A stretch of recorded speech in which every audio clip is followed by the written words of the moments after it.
the three of you are here. So, how are you doing? Alhamdulillah, Doctor, we are fine.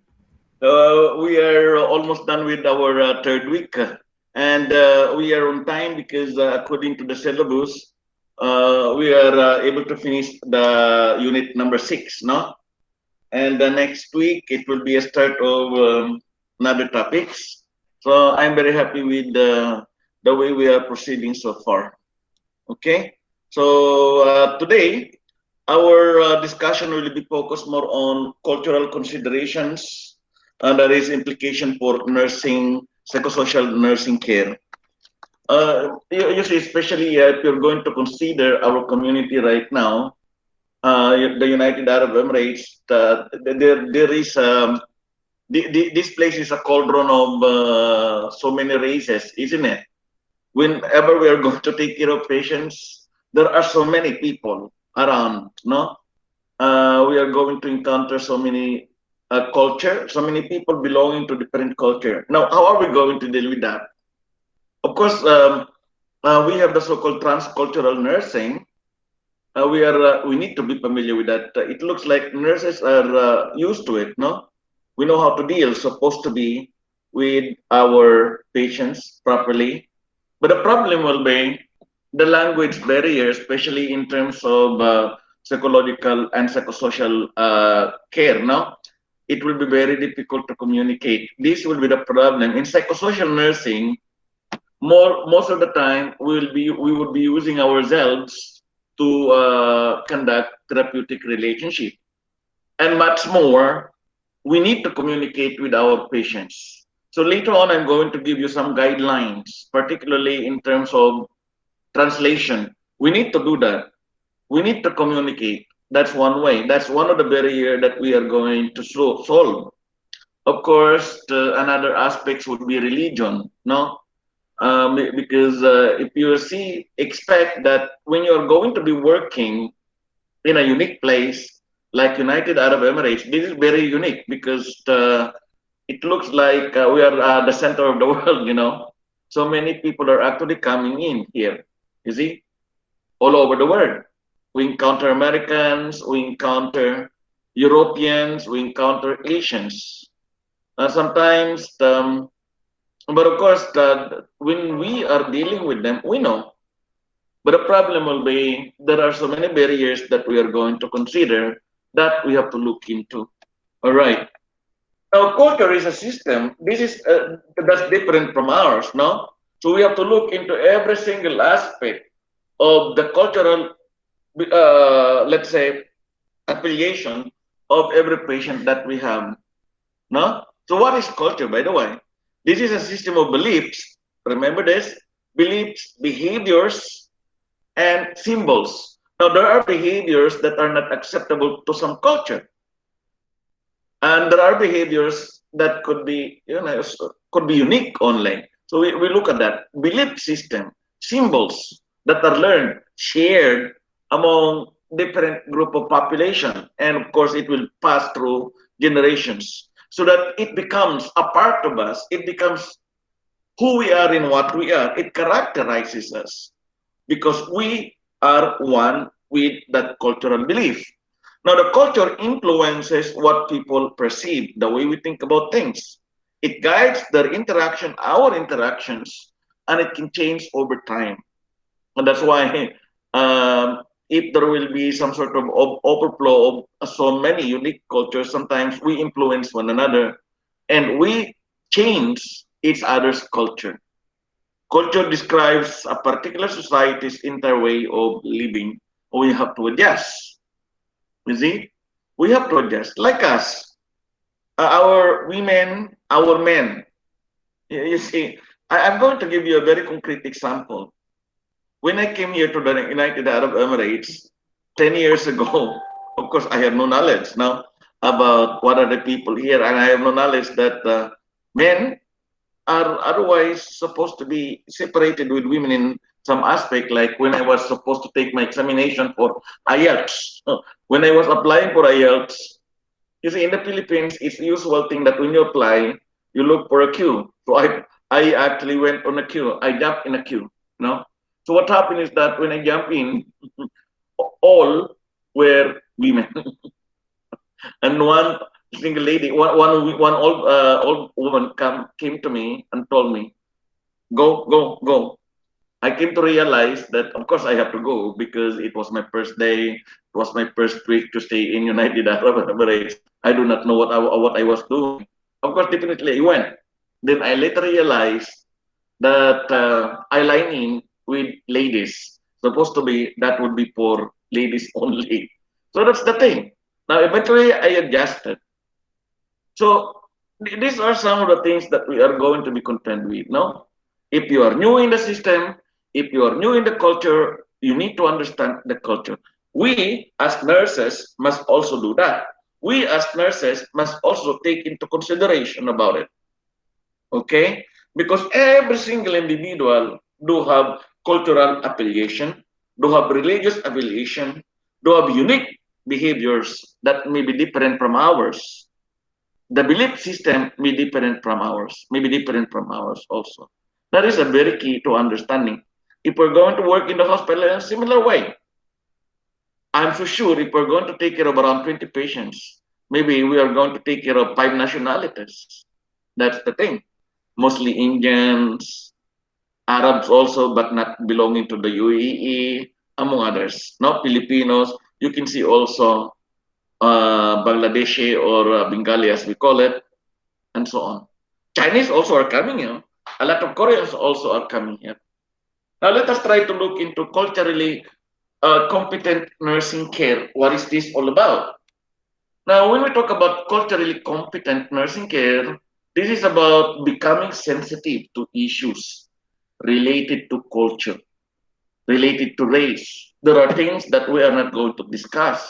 There are things that we cannot talk about. There are things, in fact, here also, you see, there are things that we cannot do. This is often my dilemma as a nurse, no? Sometimes I do not know anymore my boundary. I'm always closing my boundaries because one of the most fundamental thing that I use as a psychologist and as a nurse would be my touch. I can touch, I can even tap at the back, I can even touch the hand of an old lady, an old woman, in order for them to be comforted. But of course, here, there is the cultural problem because touching inappropriate, touching another person, especially of the opposite sex, will be viewed as inappropriate. That's a very good thing. But as a person, we have to consider that and we have to take note of that. No, so we're going to look into culture, race, religion, gender, sexual orientation, and social economic class. So a respect. We need to give respect to each and every one of us. Now, cultural competence implies not only awareness of cultural differences, but it will also involve our ability to assess and eventually intervene appropriately and effectively. We can only do that because we have a sure understanding. Can you hear me? Right. We can only do that because we have a clear understanding of the people around us. Cultural competence in nursing care requires more than simply acquiring knowledge about other ethnic or cultural groups. We need to imbibe, we need to adapt, we need to look into that because every day we encounter them, every day we are learning from them. So we utilize that particular knowledge in order to give very good and good, let's say, a quality nursing care to our patients. Now, moving forward, cultures can be compared using 6 phenomena. This is very important consideration. Communication, that would always be a barrier because it's very difficult. You cannot learn language in a single day. See, cultures can be compared using 6 phenomena that we have to study as we go on that vary with application and use. Yet these are seen across all cultural groups. No, these phenomena are the following: communication. This is number one. I actually place this as number one because this is the thing that would always inhibit us, prevent us from doing our job very well. It's very difficult to communicate, no? Sometimes we need translation. Now, in communication, it will refer to us the verbal and nonverbal behavior in the presence of another. Now, communication has its, of course, has its roots in culture, cultural mores, cultural norms, cultural ideas, and customs are all expressed through communication. We communicate through words, we communicate through actions. No? The nurse, on the other hand, who cares for diverse patients, must have an understanding of the client's needs and expectation as expressed through the communication and culture. Uh, we need to communicate with them. We need to read their body language. We need to identify their body language. Sometimes they are not very vocal. There are cultural affiliations that do not. Sometimes they do not say anything. They feel so shame. Sometimes there are people who are actually self-sufficient. They do not want to ask the help of another people. So that is the usual challenge that we have to look into. We have to read the body language that they may actually have. So that in that case, if we were able to do that, then we will be able to take care of our patient competently. Number two, this is very crucial and very important. Space. This element of culture refers to the territory. Every single human beings, every single man, every single animal really would like to have territory. This is my place. You cannot come in. The density and the distance that we are going to assume. No? So whenever we are going to have a relationship with our patient, particularly a therapeutic relationship, a therapeutic alliance at that, we should always maintain space. What's the meaning of this? We need to have a limitation. We need to have a border. We need to have our distance with our patient. We need to distinguish that we are nurses and they are patients. Although self-respect and mutual respect will always be there. Now, this relates to how space is being controlled, used, and dependent. Every patient depends their space. They do not want that you're going to encroach in that space all of the while, all of the time. You do not want even that you are going to ask them to move from their bed because that's their territory momentarily.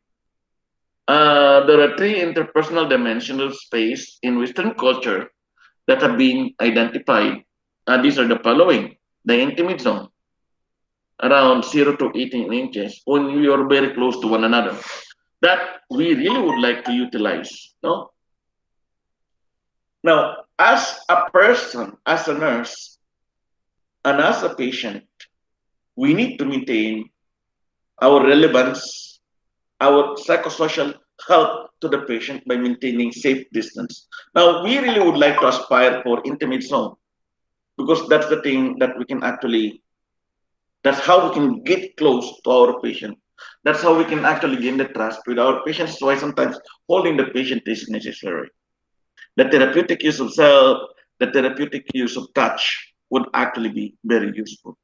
This from 0 to 18 inches. From here, about 1.5 feet. That's the thing. That's the distance. Of course, there will be what we call as the personal zone. That's the triple, 3 feet, now distance, 18 to 36 inches. And the social zone, 3 to 6 feet, very far away. But most of the time, we would be aspiring, we really would like to communicate with our patient. That is using the intimate zone and the personal zone. Really, especially when we try to aspire to gain their trust. Although we can be social, no?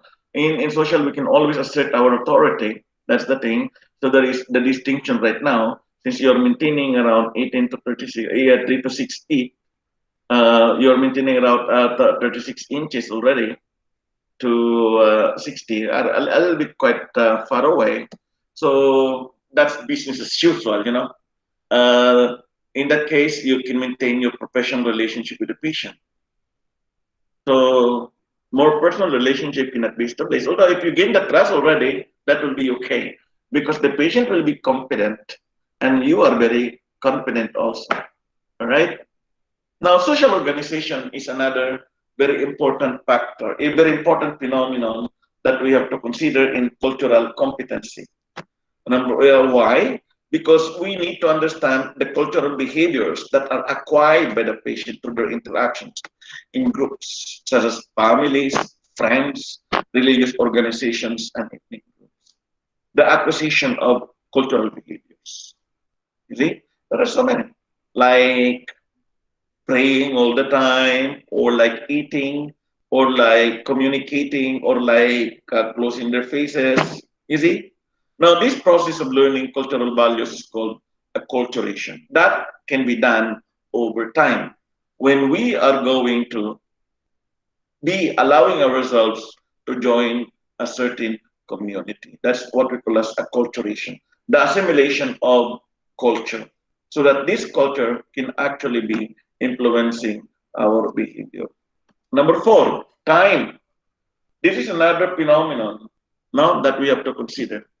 Awareness of time is learned gradually.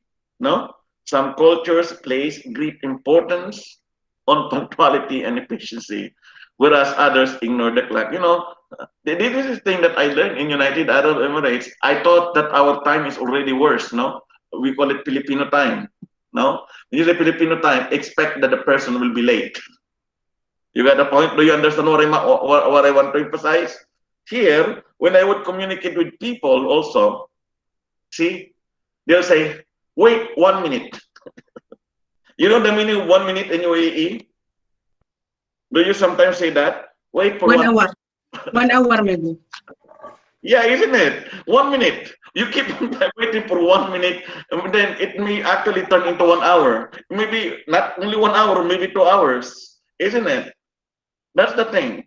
So for me also, when you say Filipino time, they are late. That's why when you are going, I do hope that you are Filipino in your community, right? Do you have Filipinos in your Yeah. workplace?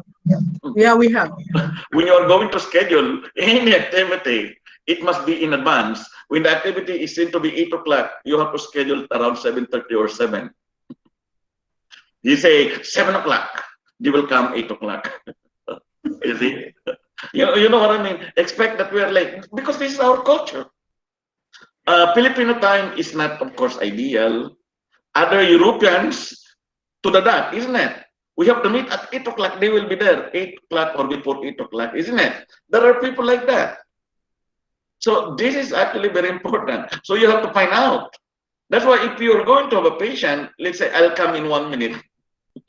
You see, if you belong to that culture, in 1 minute is equivalent to 1 hour, it's okay. What about if you are caring for a patient who really says, who really demands time, who really views time as something like very sacred to them? 1 minute is very sacred. You say 1 minute, then you have to be there in 1 minute. Something like that, no? So it's a mutual respect. That's the thing that we have to learn. No? We learn about the value of time from one culture to another. We know that, no? When you say it's not an insult when they are actually telling me Filipino time, I know that because it's been there. No, no matter what you do, Filipino time is always a Filipino time. Filipino time is always a late time. That's why with all our programs, we are always giving allowance. If we say we're going to start at 8 o'clock, I'm for sure 100% we're going to start at least 30 minutes or 1 hour after the setting of the time. Now, the time orientation, meaning present, future, and past orientation, will influence many aspects of our culture. You see? So, environmental control is another phenomenon that we have to consider. This element has to do with the degree to which individuals perceive their control over their environment. This is very important. Now, persons from various cultures have different beliefs about how much they can influence events in their lives. Sense of control, you see. Now, the dependent territory, I know that this is space and time. At the same time, environmental control. So this is exactly what we are actually looking into. No, persons from various cultures have different beliefs about how much they can influence events in their lives. So totally, as much as possible, patients would like to stay relevant. No, they try to control about all these things. No, because it influences the lives. Of course, they would view if they will run out of control, they will think about fatalistic ideas. Others would be more active. They try to control about this. You have to understand that. Because you see, once the patient actually realize that they are becoming patient, they are out of control. They can control about what's going to happen. At least for the meantime, they can control what they have. And that's time, they can control their space. They can control their environment. So you have to give that to them. Because really, they're losing sense of control. That's why they are becoming violent once in a while. As I give you one example, no, those people last you are actually telling me, and since you're working in jail, no, you see, all your patients that are losing control. In fact, they do not even have a time of their own because we dictate the time. People dictate the time, not them. They cannot control their own environment. They cannot even control their own space. So this is the thing, because they realize that when they are there, everything is controlled by other people. That's why they are becoming frustrated, they are becoming hot-headed, they're becoming disrespectful, they're becoming rude, because that's the only way to assert themselves. That's the thing. But the moment we are actually going to give them all this control, then it will be very easy. We can easily deal with them. They respect us. They will respect us. I'm so sure of that. Number 6, biological variations. No? This element refers to biological differences in people from various racial and ethnic groups, such as body size and shape. We are different in terms of the body shape. You see, if you're going to see a European and compare that to Asian at the same age, let's say 18 years old or 20 years old, you can see the difference, isn't it? That's a biological variations, no? So, and also, we are different in terms of body size, body shape, body skin, no? You know, the shape of the eyes, we often refer to Asians when the eyes are very, you see, very small, they may either be Chinese or Koreans, because you cannot find those qualities among Europeans or Americans, because these are some things that are unique. The skin, the hair color, the physiologic responses to medications. This is very important and this is very crucial, especially right now. Everybody is running through the vaccination. There are vaccines that are prepared for a specific country. The vaccine that is delivered to us may be different from one country to another because of our differentiation, our biological variations. That's the thing. Because this, when they are preparing this, and when they were trying to study about this, they look into the biological variations. That may not be applied from one culture to another. Because if you're going to look at a specific culture, others may be susceptible to disease, and others may actually have nutritional preferences. You see, like Indians. Indians, there are a specific part of India that respect animals, so they do not eat animals. So they are called vegetarian. So we have to respect that. There are people who are actually rice eaters. We have to respect that. There are people who do not eat rice. They eat some sort of bread, among others. Yeah.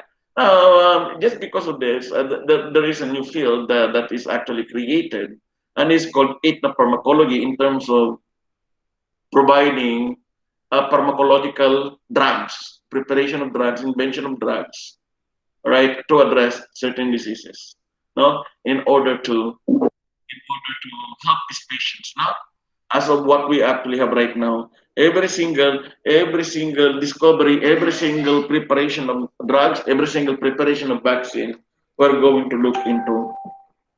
We're going to look into the cultural and as well as biological variations. No, just like Moderna. Moderna is only given to Americans. AstraZeneca, Johnson and Johnson's, Oxford must be given to Oxford only. You know, these are some of the considerations that we have. So that's it. Now we'll proceed now how do we actually look into, how do we determine? We cannot just predict. We have to assess the cultural belongingness of one single individual who will come to our unit. So we will conduct cultural assessment. How do we do this? Now take note of this. Culture can significantly influence our communication. At first glance, we know, but we need to assess. No, particularly, but of course, there are people who are actually interchanging people. No, like for instance, when they see me, they thought that I am, I am Malaysian. Other people actually would mistaken me to be a Chinese, but I don't look like a Chinese. No, you see, we look at differently other people. Now I also see, there are locals that I mistaken to be somebody else. No, something like that. No, that's why we have to assess. Particularly when the cultures of the nurse and patients are vastly different and not understood by each other. Just like when I come here, Filipino, but of course you understand Filipinos now. You even adapt their language. You even adapt their foods, isn't it? What foods do you want from among the Filipinos? What do they cook? Do you know? Yeah. What's that? Pansit. Housemaid, no? Housemaid also. No, foods. If you're going to ask the foods, they are always looking into pansit, no? Yeah, Yeah. handset, yeah. You see, things like that, no? So we get to know. But of course, when I say foods among Arabs, what could be associated with that? Kus. Biryani is not Arab, isn't it? Biryani is it No, Arab? for us, majbous or rice, Yeah. no? Full of meat. Oh, yeah, that's right. Isn't it? We have to look into that. So we have to assess, no? And of course, the way they eat. If you have a patient who is a Filipino, they eat heavily in the morning, right? Yeah, So usually they eat rice. they eat rice in the morning. So Yeah, these are some of the consideration that we have to give them. You know, yeah. others do not. So that's why we have to make cultural assessments all day long. Others do not need rice; they just eat vegetable. Okay, so these are some of the areas that we have to look for cultural assessment. No, number one, what are you going to ask? What questions you are going to ask? It must be orderly. No, where was the patient born? Because the isn't it, here in United Arab Emirates, you are going to look at that. You will be amazed. There are so many Palestinians. I got so many students now. They are born in United Arab Emirates, but they are Palestinian. So more or less, when they are born here, they have not seen any culture at all, isn't it? Especially my lady students, because they have not been outside the country. So they are under their father's visa. So they are born here. So they adopted the culture of the country, at least 50%, no? So they know. So it's very important, no? That, but of course, you have to look into where they are born. If an immigrant, how long in this country, you see? Because the concept of acculturation, yeah? And then what is the patient's ethnic affiliation? We have to look at that. I'm very surprised, no? In United Arab Emirates, there are so many cultural affiliation. In Ras Al Khaimah alone, I think in Ras Al Khaimah, you're familiar with this, no? But there are so many ethnic groups in Ras Al Khaimah. Ethnic groups are divided according to their family name, isn't it? Are you familiar with that? I'm surprised, no? Al Shehe. When you say Al Shehe, this group belongs to people who are living in a little bit far north, something like that, no? So you have to look at that, and sometimes the culture are different from one another. Okay, so what is the patient's ethnic affiliation, and then how strong is the ethnic identity? That's the thing. For people right now, I think everything is a little bit open now. No, so we are being influenced one way or another by acculturations because people are coming to us. We change, and there is a really a big change in United Arab Emirates. No, women are being educated. Most of the people that I meet, they are educated already. They are mixing with other people already. They even speak very good English now. That's the thing. So that's good. And if you're going to look at the schools, you see, Before it was only Arabic, but they are experimenting already. They are introducing that they have to introduce English as a part of their curriculum. That's a very good thing. So we are being influenced by acculturation because we need to imbibe other cultures also. We can escape from that because you see, this country hosts so many cultural affiliations, so many people all over the world. Every single country is, I think, represented in this country. That's very unique. No, who are the patient's major support people? You see, we look into that. Family members, wives, and so on. Okay, Hilda, I got a class. Nag-usap ko na si Dr. Shukri a while. Tapusin ko muna yung klase ko. Nakita mo yung message ko sa'yo? Nag-kuhan ka sa kanya. Mag-uusap rin kami mamayang gabi. Very positive yan. Because may plano siyang mag-kuhan din ng clinic dito sa dentist. So that you have an idea. Sweden is something, no? Anyway, we'll talk about that later. Hello, yeah, this is the thing. Who in the family takes responsibility for health concerns and decisions? So this is very important. Another question that you may ask will be, any activities in which the client may decline to participate because of cultural or religious taboo. This is very important, the practices that they may actually have. So you should know, no? And then any special food preferences, you should know that because they may reject the food that we are giving them. Food refusals because of culture and religion. Yeah, you see. So in UAE, we only offer halal foods, no, especially in the hospital. So that's the thing. So we need to look into that. Next questions. What are the primary and secondary languages that they can speak? We have to identify that, no? Because often here nurses can speak in English very good. One time when I went to Thailand, no, I crossed from Malaysia to Thailand because I taught in Malaysia. When I was in Thailand, you know what happened to me? It's very impossible to speak. It's very impossible to ask what I want. You know why? They don't speak in English. I'm not telling that they are not good, but maybe they have been accustomed to speak in their language. So when I went there, this is in a Parplang area, not in the beaches, no. When you go to Thai beaches or when you go to Indonesia, also it's something else, no, because English is prevalent here, prevalent there. Have you gone to Indonesia and Thailand? Thailand, yes, I went. In the center of the country, yes, you can speak in English some, but majority of the people, when you go on the Parplang area, they cannot speak. So it will be very difficult, isn't it? How do you communicate? Yeah, it's very difficult to communicate. That's the By problem. sign, doctor, we are sign language, yeah? Yeah. This is a cultural difficulty that we encounter. And also, if the Filipinos also are taking care of Arabic patients who cannot speak in English, it will be very difficult. That's why we have to identify that. Now, in assigning patients, also we have to be aware about it so that we can assign specific people for the specific cultural affiliation with specific preference and language. This is very important.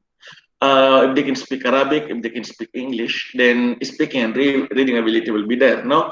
Then, of course, we have to look into religion, the patient's religion, the importance of daily life, and the different practices. We are going to exhaust in our interview about this, no? These are the checklists that we have to be ready and we have to prepare, no? What is the patient's economic situation? Definitely. Sometimes we have to ask that income. The first thing, we do not directly ask their income. We will ask about their job. Then eventually we'll go into how much they're earning every month. Because you have to consider the money that they're going to spend in hospitalization, especially when they do not have insurance. Is the income adequate for needs? But most of the patients will lie here because the moment they're going to tell the situation, they think that they're going to lose their self-esteem. So that's the only secret that they really would like to keep. Sometimes this is the last question you may ask, but it's very important that you're going to look into the economic situation. And then what are the patient's health beliefs and practices? Very important also. Let's say, for instance, there are patients, I'm encountering this, no, that we admitted in psychiatric ward one time. Before she was admitted, she went to the imam first, and they conducted some sort of religious, religious ritual. Do you believe that? No. When there's a problem, sometimes they place the Quran and they do something, Yes. So we have to look at that. So that's why you have to interview. It's not just that you are going to ignore them. You have to understand that, take it down, and communicate to the healthcare team members. We should do that, no? And then what are the patient's perception of health problem and expectations of healthcare? There are people who do not really would like to believe so much in the hospital. They would really believe more on certain aspects of care, religious or maybe some sort of rituals. Oh, we have to respect that, no? But of course, we have to ask. Then, how are we going to enhance our cultural sensitivity? Of course, no. Knowing ourselves is the key. We have to know our own attitudes, our own values, our own belief system. And we are going to be aware also about our own ethnocentrism. We just actually view our culture as the center of the world, so we don't actually look at the culture of others. And there is a problem in that case. It's better for us to know our cultural affiliation, our cultural belongingness, so that we can actually appreciate the cultures of others also. So that's the thing. No? And then be aware of your own prejudices that may influence your assessment. My prejudice, no? The way I judge people. You see, sometimes this is human nature. When you're going to encounter a certain group of people, they are like this, they're like that already. They are branded, in short. We should actually remove that, no? Because this bring bias to us. This bring inobjectivity. This bring subjectiveness. So we cannot properly assess our patients. Next one, of course, we have to maintain an open mind and seek out more information about their culture, beliefs, and values. How do we do that? We need to do education, health education all the time, or health promotion. We need to sit down with our patient. We need to conduct proper assessment. We need to conduct proper interview, and we need to conduct proper patient and health education, because that's the only way we can always get information from your patient. Exchange of information, exchange of opinions. Communicate your interest about the patient's beliefs and values. Not a false belief, not a false interest, but a genuine interest that you really would like to learn, because you really would like to care for them properly. Approach each patient as an individual, not as a part of the group. Avoid assuming people from one cultural background and all hold the same beliefs, as if you already give them some brand. So that's the thing, no? Then let us try to look into cultural and ethnic influence on communication. This is very important, no? Now, verbal and nonverbal communication patterns are closely tied to cultural relation practices. The eye contact other people do not actually establish or make connection through eyes. But we keep on telling, in order to establish therapeutic relationship with the patient, we need to maintain eye contact. We need to have the hand gestures, different from other people may not move their hands. Other people are moving their hands too much. The facial expressions, the personal space, as well as how words are slang are used and what can be discussed. No, you have to look into that. No, and then these are the things that can define the culture and the environment where the patient actually is. Okay, now let's proceed with communicating through an interpreter. This is the thing that I was actually telling you. Most of the barrier of giving proper psychosocial care is communication. So therefore, we need to communicate properly. If one of the two people in a relationship does not understand one another, the other person, then barely we can actually have a very good and lasting therapeutic relationship. Therefore, we need an intervener. We need an interpreter. How are we going to do that? How do we communicate through an interpreter? Because you see, we cannot sometimes maintain eye contact because we look at the interpreter. Is that so? We need to do.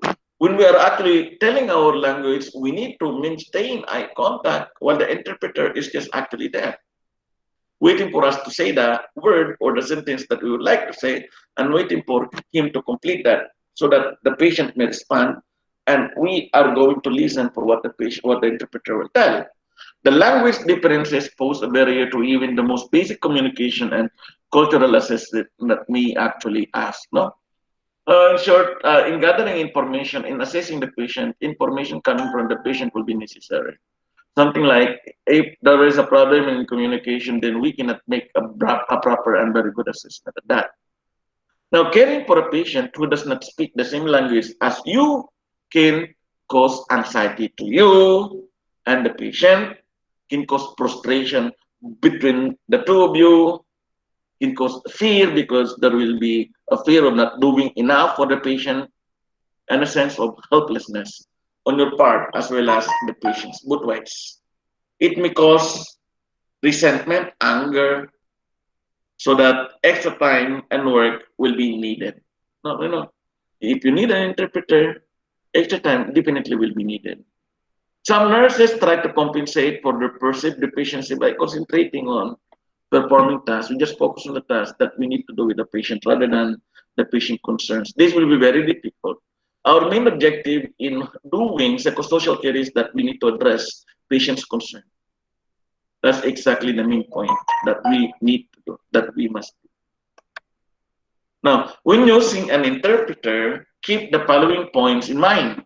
Now, address the patient directly, not the interpreter, as if you are directly talking to the patient, okay, rather than talking to the interpreter. Maintain eye contact with the patient to ensure the patient's involvement, as if you are directly talking to the patient. Do not look at the interpreter. Look at the patient as if you are communicating. Of course, there will be time delay, but you need to act as if you are just dealing with the patient.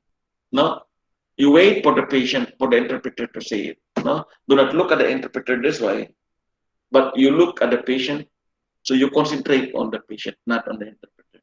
Do not interrupt the patient and interpreter.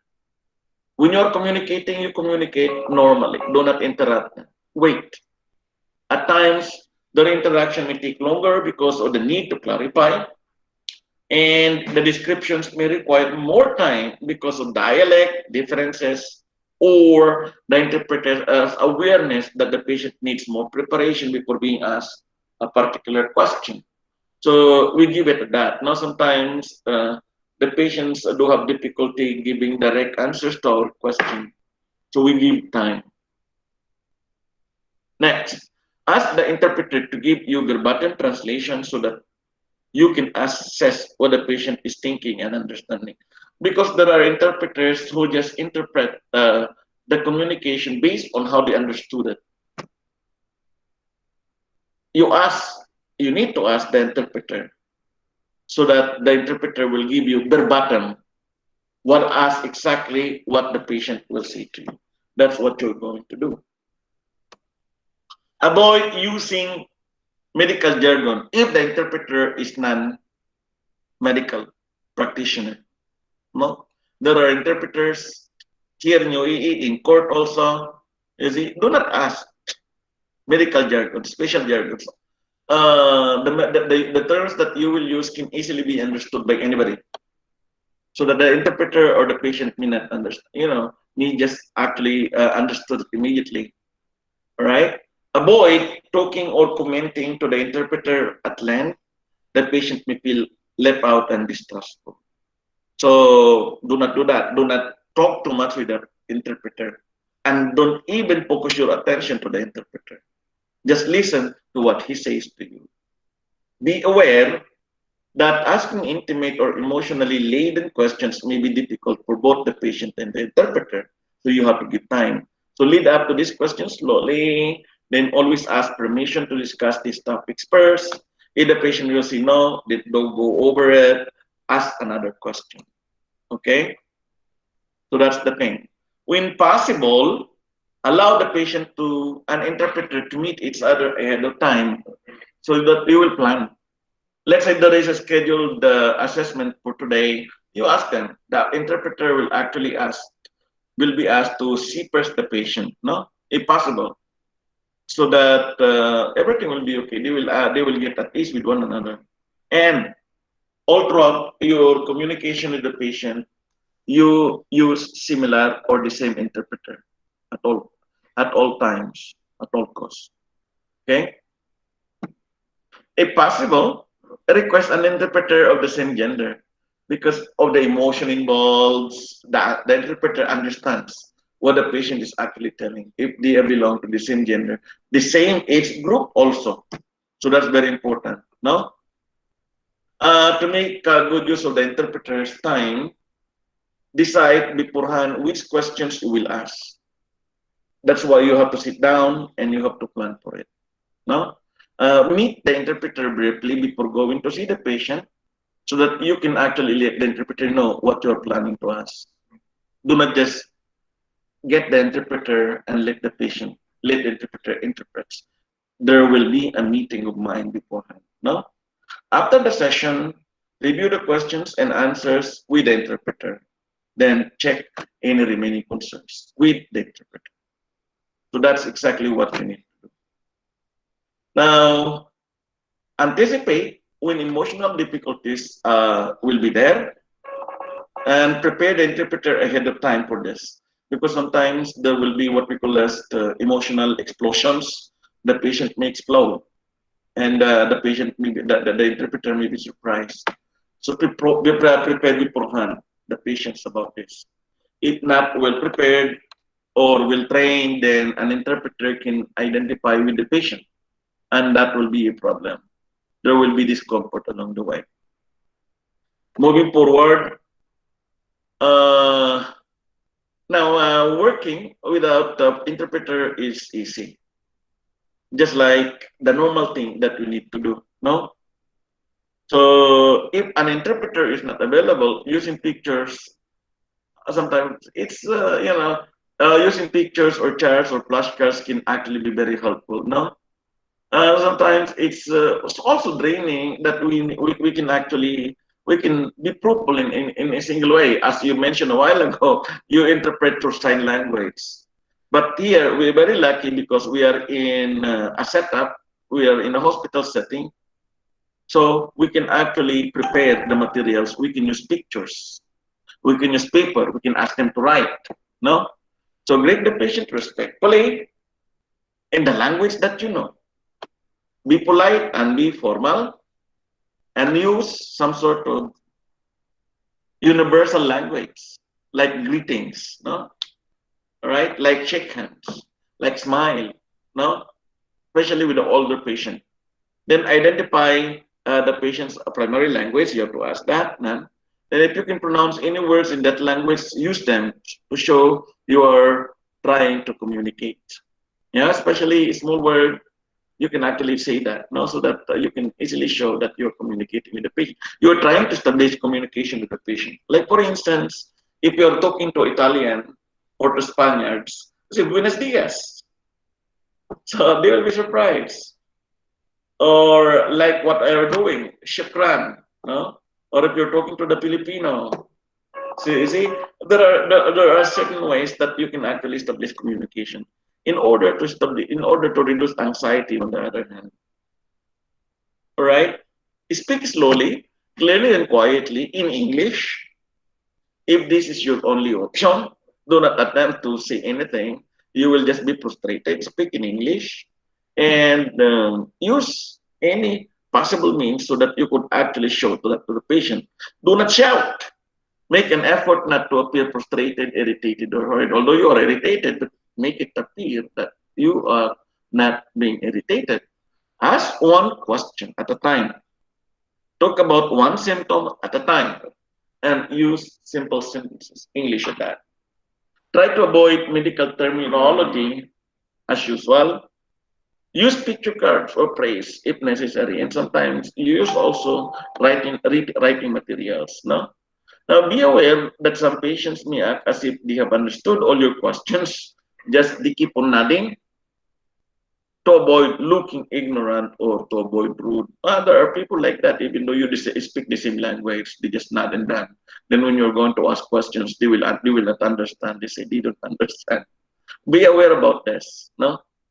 So patient may actually assume that they may actually understood you, they may understand you, but they don't. So be vigilant. Okay, any questions so far? No, it's clear, Doctor. Very clear. Actually, I was trying to be fast today because at 3 o'clock I have a meeting, but I have to Okay. finish. I have to finish the topic. Yeah, and indeed we finish, isn't it?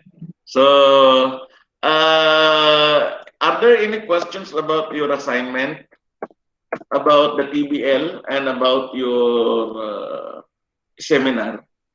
You have seen your topics in the seminar, isn't it? Yes, we start to prepare already. Very good, no? You may also you will help one another, okay? Yeah, inshallah. Yeah. All right. Are there questions? No, for me, No, no. no questions Thank then. you, Doctor. Manira, thank you. Shaika, thank you. Wapa, thank you so much. Have a good day. Thank you, Yeah. Doctor. Thank you so much. Same to you.